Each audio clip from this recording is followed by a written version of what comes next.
Mladý pár sa práve zosobášil a svoju svadobnú noc strávili tak, ako väčšina novomanželov, oslavovaním svojej lásky znova a znova počas celej noci.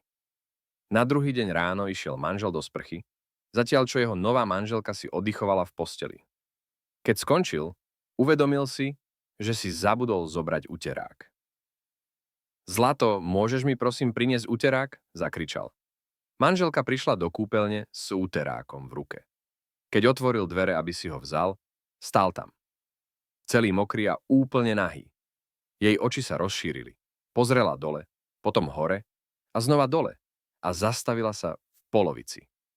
S nechápavým pohľadom ukázala prstom a spýtala sa. Počkaj, čo to je?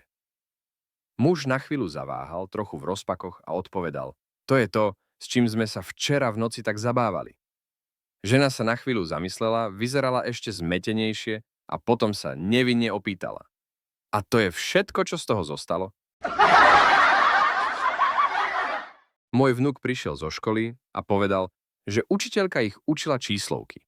Spýtala sa ho, čo nasleduje po čísle 69. Zjavne ústna voda nebola správna odpoveď. Jeho mama povedala, už ho nemôžem ďalej doučovať.